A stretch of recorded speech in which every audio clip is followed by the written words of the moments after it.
Glória a Deus, aleluia.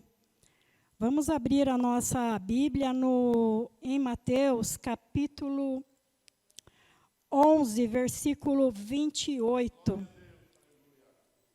Mateus 11, 28.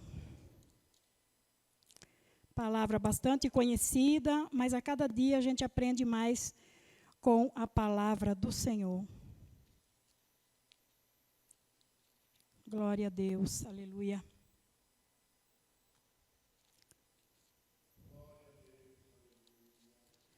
Glória a Jesus. 11, 28. Diz assim a palavra do Senhor: Vinde a mim todos os que estáis cansados e oprimidos, e eu vos aliviarei. Tomai sobre vós o meu jugo e aprendei de mim, que sou manso e humilde de coração, e encontrareis descanso para as vossas almas, porque o meu jugo é suave e o meu fardo é leve. Amém? Deus amado, em nome do Senhor Jesus, nesta noite, que o Senhor tenha misericórdia de mim. Sou a menor, Pai querida, de todos, mas eu quero que o Senhor, nesse momento, apareça, Pai, e que eu diminua, Senhor, ainda mais, porque toda honra e toda glória seja dada a Ti, Senhor. Sabemos, Pai querido, que nós aprendemos a cada dia a Tua palavra, Senhor, mas que venha com clareza soar aos nossos ouvidos, Pai, a fala do Espírito Santo nesta noite, em nome de Jesus. Amém. Antes de começar a palavra, eu também queria dizer para a irmã Dayana, a Julinha saiu, que eu estou muito feliz com a sua presença. Eu estava falando para o Luiz um pouquinho antes de você chegar aqui. Quando nós chegamos aqui nessa igreja aqui, nós fomos muito recebidos, né, por você, pelo povo que estava aqui. E essa é a razão de nós estarmos aqui, porque a gente se sentiu bem com todos vocês aqui. E aí Deus, com certeza, tinha os planos dele, que ninguém entende, ninguém sabe o que é. E no decorrer dos dias, vai se passando, e o Senhor vai nos revelando alguns porquês que a gente pergunta e outros porquês que a gente não pergunta. Muitas vezes a gente não pergunta e Deus diz, é por isso. E muitas vezes eu pergunto, ou a gente pergunta, e Deus diz, calma, no tempo determinado eu revelo, eu vou mostrar. E outras vezes é secreto de Deus, e Ele guarda, e como disse o Luiz na quinta-feira aqui, Deus Ele criou os dias maus e os dias bons. Por quê? Para que nos dias bons, se existisse só dias bons, ninguém ia se preocupar em buscar o Senhor. Todo mundo já sabia o que ia acontecer. Hoje está bom, amanhã está melhor, e depois de amanhã vai estar melhor. Todo mundo já sabia. Então, tem essa diferença. O bom e o mal também foi Deus que criou, né? E é bíblico, né? É a palavra, ele até leu o versículo que estava, eu não me lembro agora, que sou péssima em guardar. Mas a palavra que eu escolhi nesta noite, que eu havia me preparado, ela tem como título Como Encontrar Descanso para a Sua Alma. E quando a gente fala como encontrar descanso para a sua alma, a impressão que dá é que a nossa alma, ela nunca pode estar triste, né? A impressão que dá é que a gente nunca tem o direito de se ver triste, se ver cansado, né? Mas Jesus, quando ele deixou essa palavra, ele sabia muito bem que era necessário essa palavra para os discípulos daquela época, para as pessoas que o seguiam naquela época e também para nós que o seguimos nos dias de hoje. Jesus, ele nós começamos a nossa palavra aqui no Mateus, do capítulo 11, no versículo 28 ao 30. Porém, Jesus, essa palavra começa no versículo 21, quando Jesus já tinha passado por Betsaida e Corazim, e Jesus tinha realizado ali muitos milagres. Jesus estava até um pouco chateado, estava um pouco triste, porque ele tinha realizado muitos milagres em Corazim e Betsaida. Mas o povo de Corazim e Betsaida, eles não estavam contentes com a presença de Jesus como Salvador, como quem veio para buscar e salvar o que se havia perdido. Lá em Corazim e Betsaida, eles receberam os milagres, porém não se arrependeram dos seus pecados. E Jesus, então, ele fala ali no versículo 21, você pode conferir na sua Bíblia, ele fica muito chateado e ele diz: ai de ti, Corazim, ai de ti, Betsaida, porque no dia do juízo vai ter menos rigor para a Sodoma e Gomorra do que para vocês que não se arrependeram. E aí ele prossegue. Essa é uma do retrato de Jesus nesse texto. Jesus, e o segundo retrato é Jesus, o filho que se alegra. É o versículo 25, mostra aqui a inescrutável sabedoria de Deus que oculta as verdades do Evangelho aos sábios e entendidos deste mundo e as revela aos pequenos. No reino de Deus, que não se fizer como uma criança, jamais poderá entrar no céu. Então, nós vemos que nós temos que nos comportar, ser como uma criança para poder entrar no reino dos céus. Não guardar mágoa no nosso coração, não guardar ressentimento, ter um coração perdoador, porque se ele compara nós, como nós precisamos nos comparar como uma criança, a gente vê a prova disso. Lá em casa a gente tem o Vitor. O Vitor tem 7 anos. E no mesmo instante que muitas vezes o pai do Vitor, né, que é o Cristiano, ele chama a atenção: Vitor, não faz isso. E o Vitor chora. E ele fica triste. Mas daqui a pouco ele vem: papai, eu te amo. Papai, né? Então, nós temos que ter o coração como criança. Nós já aprendemos isso em escola bíblica há muito tempo, né? A gente sabe disso, mas muitas vezes a gente esquece, deixando muitas vezes o nosso eu ficar adulto dentro de nós e deixar de ser como uma criança. Essa é o segundo retrato de Jesus nesse texto. O terceiro, Jesus, o Deus feito carne que revela o Pai. Versículo 27 de Mateus 11. Jesus mostra aqui que ele é Deus. Ele é o Criador do universo, o Rei imortal que veio para nos revelar quem é Deus. Se Jesus ele não tivesse vindo a este mundo para cumprir o propósito de Deus, jamais nós iríamos conhecer Deus como ele é. Nós íamos estar focados lá no tempo da lei, no tempo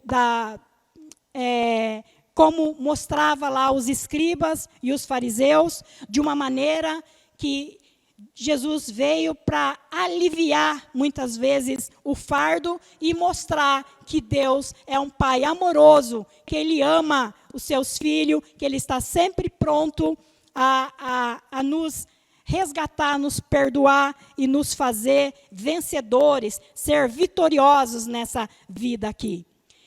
E o quarto, Jesus, o Deus Redentor, que oferece descanso para a nossa alma. É o versículo 28 a 30. Essas palavras têm trazido calma, cura e salvação para milhões de pessoas aflitas ao longo dos séculos. Aqui nós temos a oferta do Evangelho. Então, nós sabemos que o Evangelho do Senhor é de graça, é gratuito, e o que Jesus fez nessa terra foi oferecer o Evangelho. E é isso que nós, nesta noite, nós fazemos aqui. Nós viemos para adorar ao Senhor, nós viemos para adorar, nós viemos para ouvir a palavra do Senhor, mas também, nós também fazemos a nossa mensagem no intuito de oferecer Jesus para aqueles que ainda não aceitaram, não conhecem o Evangelho do Senhor. O convite de Jesus, no versículo 28, ninguém no universo tem autoridade e competência para fazer esse convite. Jesus, ele veio e ele nos convidou para que vinde a mim, ele disse, vós todos que estáis cansados e oprimidos, e eu vos aliviarei. E agora trazendo para as nossas vidas. Quantos de nós, quantas pessoas na face da terra, na nossa cidade, no nosso estado, no nosso país, que tem essa necessidade, nós também temos, a necessidade de entregar para o Senhor o nosso fardo, o nosso cansaço, todos os dias, porque é só Ele que dá o alívio e alegria no nosso coração. Observe que você não está sendo convidado a analisar uma denominação, uma igreja, uma doutrina, mas você está sendo convidado para um encontro e uma experiência com Cristo. Essa experiência com Cristo, todos nós, a cada dia, sendo cristão ou não, todos nós somos convidados a cada dia para termos uma experiência com Cristo. Independente de já termos aceitado Jesus há muito tempo, há pouco tempo, mas todos os dias temos que ter novas experiências com Jesus. Os fariseus diziam, façam, eles só impunham as regras, as ordens. Mas a verdadeira salvação é encontrada somente em uma pessoa, na pessoa de Jesus Cristo. Número 1, encontro com Jesus, vinde a mim. Quando nós damos o primeiro passo, nós nos aproximamos de Jesus, mas Ele já deu vários passos em nossa direção. Esse convite é dirigido a todos indistintamente. Esse convite é aberto a todos os que estão cansados e sobrecarregados com o peso do pecado ou o peso do legalismo.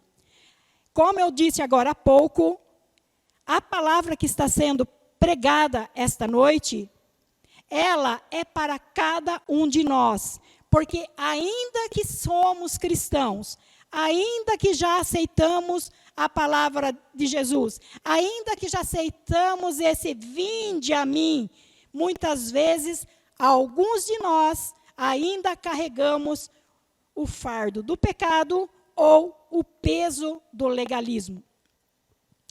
Esse convite não é discutir sobre Cristo, como muitas pessoas. Muitas pessoas, elas gostam de discutir sobre Cristo e elas colocam religião. Esses dias atrás eu conversei com uma pessoa e ela disse assim, eu fico na minha, porque eu não discuto religião. E eu disse, qual religião você é? E ela citou o nome de um ministério. Aí eu disse, querida, a religião sua é a mesma minha, porque nós somos cristãos. No Brasil, predomina o cristianismo. Então, cristianismo é a nossa religião. Seja qual denominação for, pregou o evangelho de Cristo, é cristianismo. Nós somos cristãos. Claro que em outros países predomina outros tipos de religião. E até no nosso país mesmo existe alguns nomes de religião. Como, por exemplo, hinduísmo é uma religião, não é cristianismo. Budismo é uma religião, não é cristianismo. Islamismo é outra religião. Então, quando se trata no panorama religioso no nosso país, não existe essa de eu sou da religião fulana, a Assembleia de Deus não é uma religião, é uma parte do corpo de Cristo. A outra, quadrangular, não é uma religião, é outra parte do corpo de Cristo. E sim sucessivamente, amém? Então, esse convite é aberto a todos. E não existe esse negócio de ficar discutindo religião. Eu sou de A, de B, eu sou de C. O apóstolo Paulo, determinada vez, ele ficou muito irritado quando as pessoas diziam, um dizia, eu sou de Paulo, eu sou de Apolo. E aí, Paulo ficou muito chateado, porque a palavra do Senhor não é dessa forma que funciona. Paulo, a palavra de Deus diz que Paulo plantou, Apolo regou, mas o crescimento quem dá é o Senhor. Amém? Então, sem discussão. O evangelho não é para ser discutido, mas é para ser pregado. Experiência com Cristo. Vinde a mim todos vós, que estáis cansados e sobrecarregados, e eu vos aliviarei. Não é o Luiz, não é a Laura, não é pastor A, pastor B, mas é Jesus Cristo que alivia as almas dos cansados, né? Há milhares e milhares de pessoas que são controladas pelo pecado, vivem sob a opressão do medo, do vício e do pecado. A escravidão do pecado, todos vós que estáis cansados. O pecado cansa. O pecado é um fardo. O pecado destrói as pessoas. O pecado é um fardo esmagador. Muitas pessoas não aguentam mais conviver com seus vícios. São escravos, são cativas e estão carregando um peso cruel sobre as costas. E Jesus, no versículo 29, ele faz uma exigência.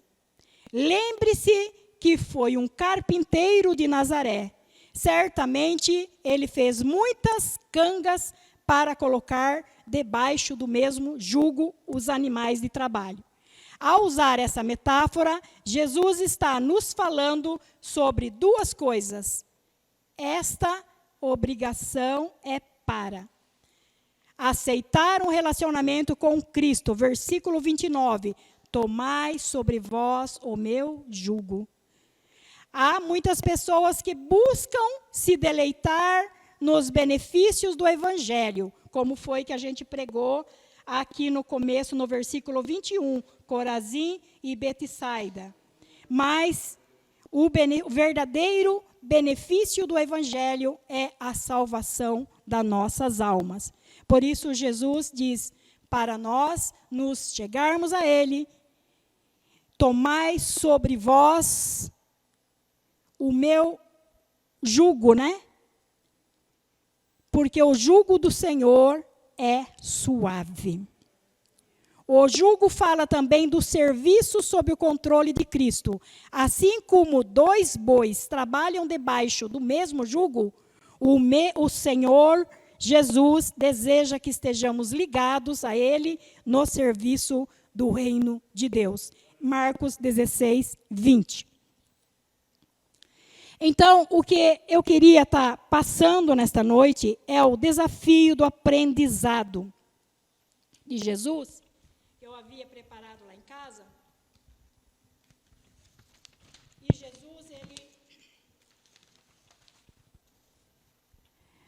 Nós devemos aprender de Cristo. Este não é um aprendizado meramente acadêmico, mas um aprendizado de uma experiência pessoal com Cristo e com seu amor. Devemos buscar a intimidade com Jesus, como João buscou. Devemos auscultar o pulsar do coração de Jesus. Olha só que maravilha. Devemos aprender sobre a mansidão de Cristo. Como nós já falamos, né? Nós falamos sobre a sermos humilde, né? Perdoador como uma criança, mas a palavra nos ensina ser manso como Cristo.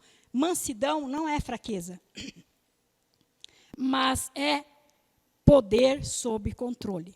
Então, quando nós somos mansos, não quer dizer que nós somos fracos. Não quer dizer que nós somos um molenga. Quer dizer que nós temos poder sob controle. Amém?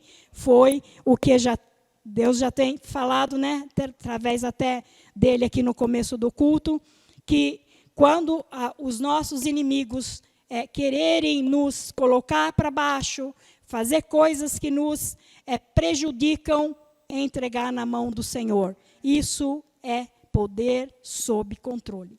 Devemos aprender sobre a humildade de Cristo. A palavra humilde significa baixo como o chão. Isto significa curvar-se até chegar aos pés de alguém.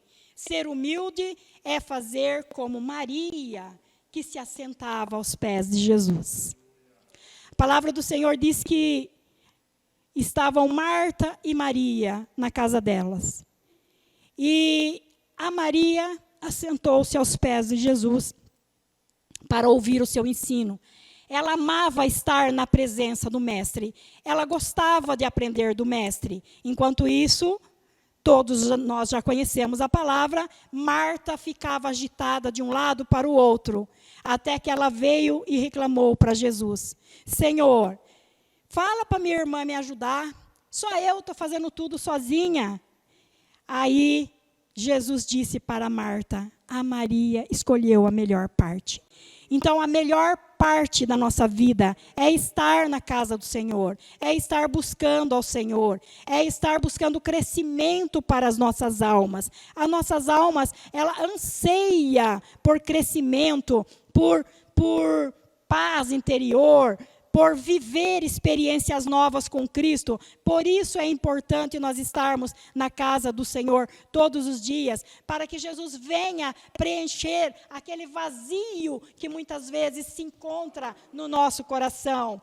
Então, nós não podemos deixar que as nossas almas fiquem amarguradas para baixo, mas que nós possamos estar na presença de Deus todos os dias, como Maria, aprendendo na presença do Senhor. Se assentava para aprender junto com o Mestre.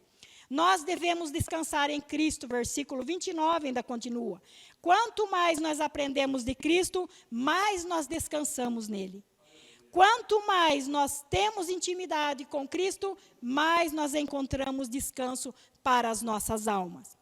Jesus, quando ele foi ressuscitado, logo depois, quando ele se apresentou para os discípulos, a primeira coisa que ele falou foi: paz seja convosco, paz seja com vocês. Em outra passagem, a palavra do Senhor fala que a minha paz vos dou, não vou-la dou como o mundo a dá. Por muito tempo eu ficava imaginando qual a diferença da paz de Jesus com a paz do mundo. Eu ficava pensando isso. Aí depois eu pude compreender que a paz do mundo, para ter paz no mundo, não pode ter problema nenhum. Não pode ter dificuldade nenhuma, a guerra tem que ter cessado, aí é paz. Mas para o cristão, a paz que o Senhor Jesus nos dá, não o vou-la dou como o mundo a dá, significa que nós temos paz em meio às guerras. Ainda que toda a dificuldade do mundo, a enfermidade, a doença, a calúnia, todo tipo de guerra esteja se levantando, Dormimos, deitamos e dormimos. Isso é a paz de Jesus Cristo. Ter paz em meio à guerra, não depois que a guerra passa. Amém? E para terminar aqui,